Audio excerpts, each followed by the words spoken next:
It is almost 6 a.m. in the morning and search and rescue volunteer Pam is waking up to get ready for the day. The sky is extremely cloudy, the wind is blowing strongly and the radio is warning about an oncoming storm, but Pam ignores it. After having breakfast, Pam puts all her climbing equipment together, making sure she is not missing a single item in case of emergency, then leaves the house as she glances at a picture of her late daughters. Her next stop is the local diner. The owner Dave doesn't like the idea of Pam hiking up Mount Washington alone, especially since phones don't have signal up there, but after 30 years of doing those trails daily, he is already retired and can't be her chaperone. He also reminds Pam of the ominous weather forecast, yet this is still not enough to make her change her mind. Today is a very special day, so she can't cancel this trip. Besides, the mountains make for better therapy. They listen but never talk back. Afterward, Pam drives to the base of the mountain, and it's almost 7 a.m. by the time she gets there. As she parks, she meets two campers that are leaving after spending 2 freezing nights in the area. They haven't seen anyone else up there, which is weird because there is one more car parked nearby. Once she puts all her equipment on and leaves a map of her route on the windshield wipers in case of an emergency, Pam begins making her way up the trail. First she has to cross a forest and a river, and she keeps her mind active by quoting Edward Abbey's Desert Solitaire. When she finally reaches the path that goes up, she takes off her sweater to be more comfortable, not minding the cold at all. All the stones on the ground make hiking more difficult than it looks, and Pam ends up tripping when one of her hiking staffs breaks. Thankfully, she does not get hurt, so she takes a break to have a drink, fixes the staff with some tape, and notices the dark clouds taking over the sky before she keeps going. After crossing another river, Pam reaches the snowy areas of the mountain by almost 10 a.m. and puts back her jacket before she freezes. The storm is coming closer and the wind is already blowing snow in her face, but Pam keeps her enthusiasm up by taking the occasional breaks. Hot cocoa helps her keep warm, and putting special chains around her shoes will make it easier to climb. By 10:30, the cold is so bad that Pam has put on her whole gear, and whenever she takes a break, she must sit behind rocks not to be blown away. When she starts climbing the final stretch, she comes across a purposefully built pile of rocks and notices a shadow at the top of the mountain. To get their attention, Pam blows her whistle, but she doesn't get a reply. It is almost 11 a.m. by now, meaning she isn't doing a good time, and another clue is about to delay her even more. There are sneaker footprints on the snow. Blowing her whistle and yelling a few words to be heard, Pam follows the footprints to find the person behind them. She is so distracted by this though, that she doesn't notice a hole in the ground and falls in it. Pam tries to climb out a couple of times, but she keeps slipping back in, and her hands are getting hurt. Blowing her whistle does nothing, and she begins considering giving up, but as she closes her eyes, her mind is flooded with memories of her daughters. Seeing this as a sign, Pam decides to try again, and this time, she manages to get out. Water is in order to celebrate the effort, but sadly her bottle is empty. After covering the hole with a bunch of branches, she climbs up the last part of the trail and makes it to the mountaintop by 1 p.m. there. She finds a man sitting in the snow freezing to death because he isn't wearing the proper gear. Pam tries to talk to him, explaining she works with the rescue team, but there's no reaction from the man, thus she decides to call him John. Getting him warm is the most important thing, so Pam takes off his clothes to rub his limbs and dresses him up with some of her own extra garments. She also covers him with a body bag until he regains consciousness, promising to get him out of here. By 1:38, the pair has started to make their way down the mountain. John can barely walk, and Pam must pick him up every time he trips. Once he's regained more clarity of mind, John begins saying he can't go back and tries to return to the mountaintop, so Pam must make an extra effort to pull him along. By almost 3 p.m., they are about to reach the edge of a cliff, so John uses the little energy he has to run and do what he has in mind. Fortunately, the snow cushions his fall, but he does hurt his leg when it hits a rock. Pam still refuses to leave him behind and helps him get out of the snow, causing John to scream as soon as she touches his leg. Half an hour later, the duo has managed to find rocks big enough to sit under and take a break.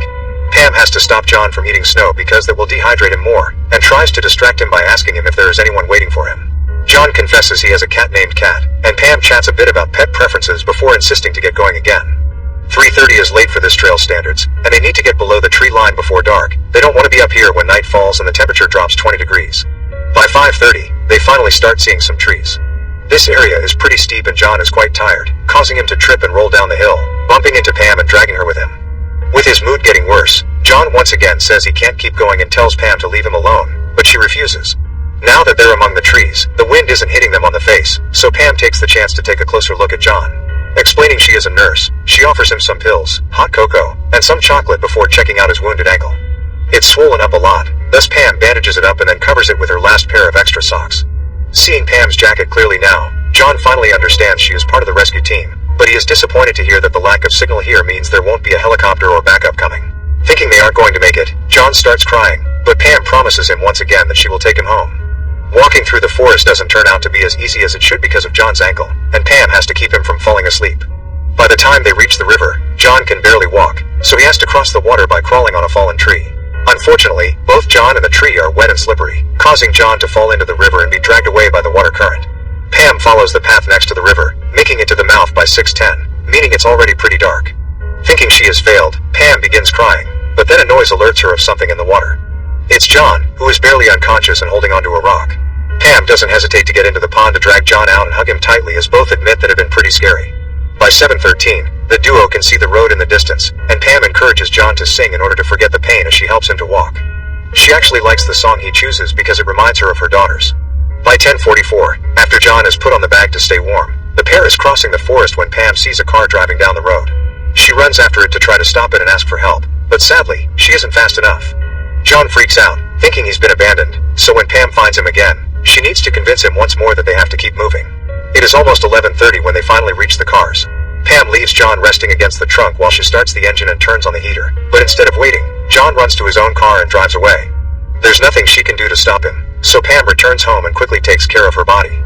After a stop at the toilet, she takes off her wet clothes and raids her fridge, which ends up with her taking a nap right there on the kitchen floor. When she wakes up sometime later, she takes a warm bath and finally allows herself to cry her heart out. That night, Pam dreams of the day she lost her daughters. She was woken up by a weird smell, and as soon as she realized it was a gas leak, she opened the window to take a clean breath. Afterward, she rushed to check on her children, but unfortunately it was too late, they were both dead. Since then, Pam always leaves at least one window open, even in winter. 5 days later, Pam gets a message from Dave telling her to check the news.